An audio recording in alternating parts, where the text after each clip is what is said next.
As much as I'd love to get all of these guys planted, which is my cucumbers and zucchinis, I'm gonna have to do something else. And that's plant my pumpkins. We've got a little special little surprise for you as to how we're going to fit these in to be able to get some sunshine. So I'm going to talk you through what we've come up with. Let's go. It's currently late afternoon, so we've got the shade in the area that we're going to be working in, which is absolutely perfect. So just to give you an idea, this is where the veg patch is. This is north facing, and what I was thinking is, how about we do some window boxes?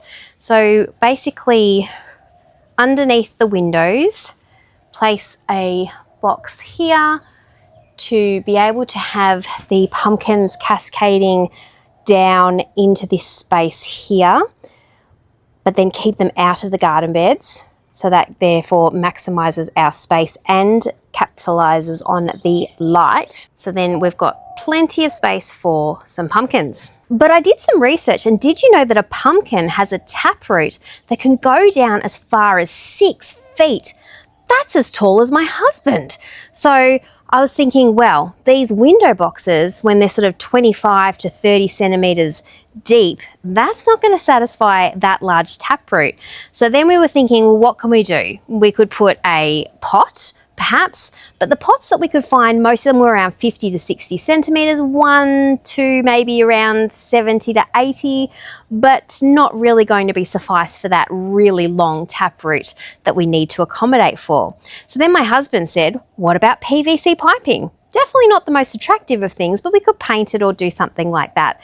Then we went on a search for some PVC piping. It was really expensive. So we looked on Facebook Marketplace and we found this as an alternative. It was 6 meters, so we've been able to cut it down into 90 centimeter lengths. It has no bottom, so therefore the taproot can continue to go into the organic soil or the organic ground that we already have here. And then my husband, it might just clad it in some wood to make it look, I suppose, a little bit more aesthetically pleasing and match in with the current garden beds. So I'm going to show you that setup now.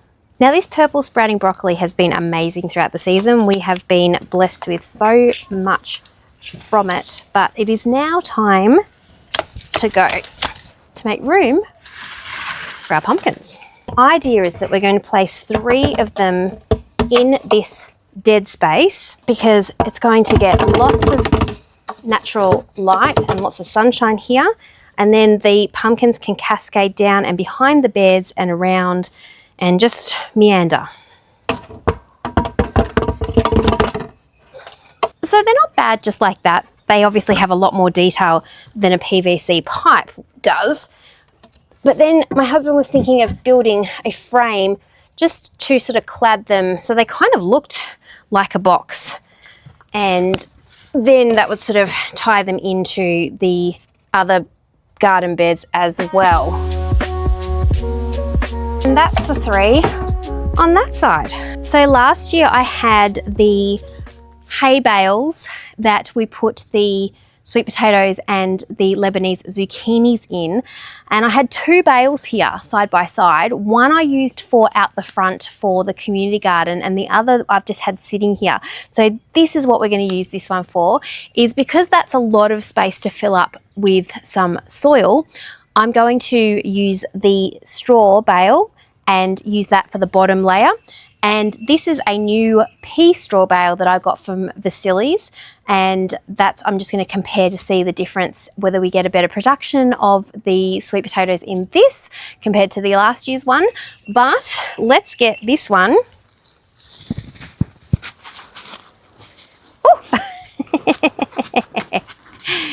And put it in the bottom of these new pipes. Ooh, this guy definitely smells like mushrooms, but we're just basically going to put these at the bottom of these pipes. And then I learnt my lesson when I did the lasagna technique in these garden beds, that we need to water these softer products in because they will compact down.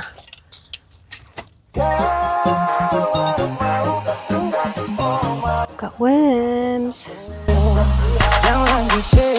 I've decided I'm going to keep all of this really dry matter for mulching on the top of the pots, but all of the really wet stuff is now in. So let's water it in.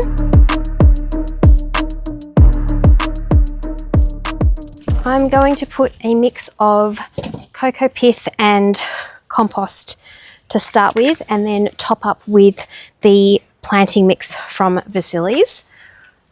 The one thing too, whether this is going to be successful or not, is that as much as pumpkins have a very large taproot, they also have lateral roots. So this idea may not work as intended, but you'll never know if you never try.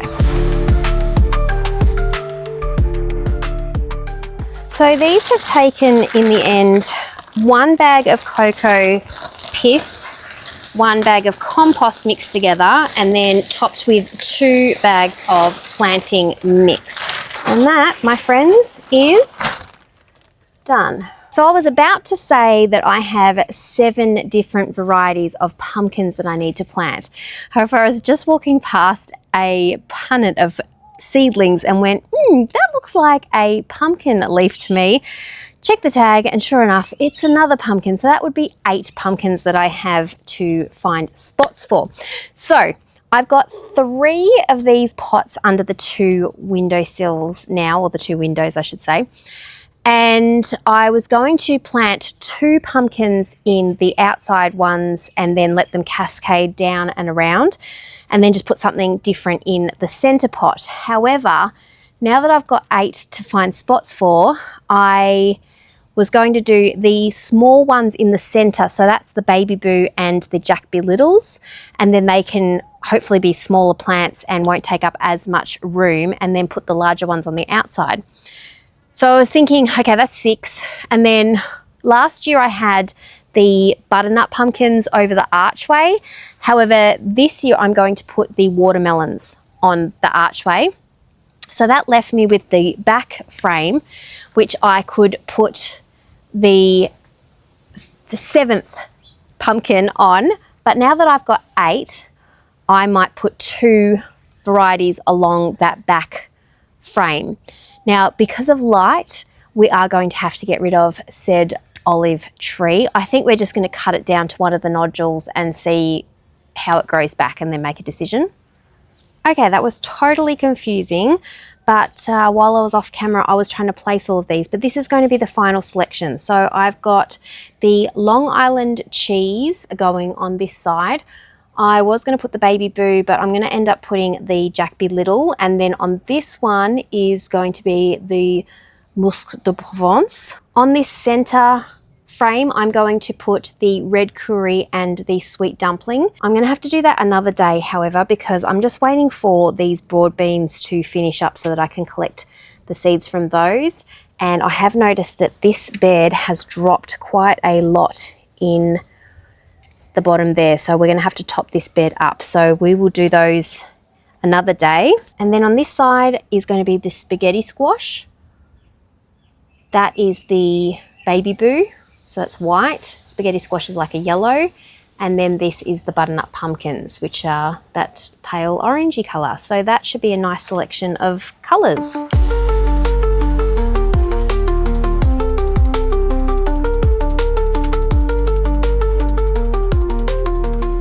So that is a solution to a problem of not having enough space and needing to capitalise on where most of the light comes in. So I've put 2 of each variety in at this stage, except for that one. I didn't have any extras of that, so I might go and see if I've got some extra seeds for that. And I will keep you updated as to whether this solution actually works. Will it cause some issues with those lateral roots? Maybe it will, maybe it won't. Maybe those tap roots will just have a ball of a time going straight down, which they can with these bottomless pots that we have created. Thanks so much for watching. You take care, and I'll see you in the next video. Bye.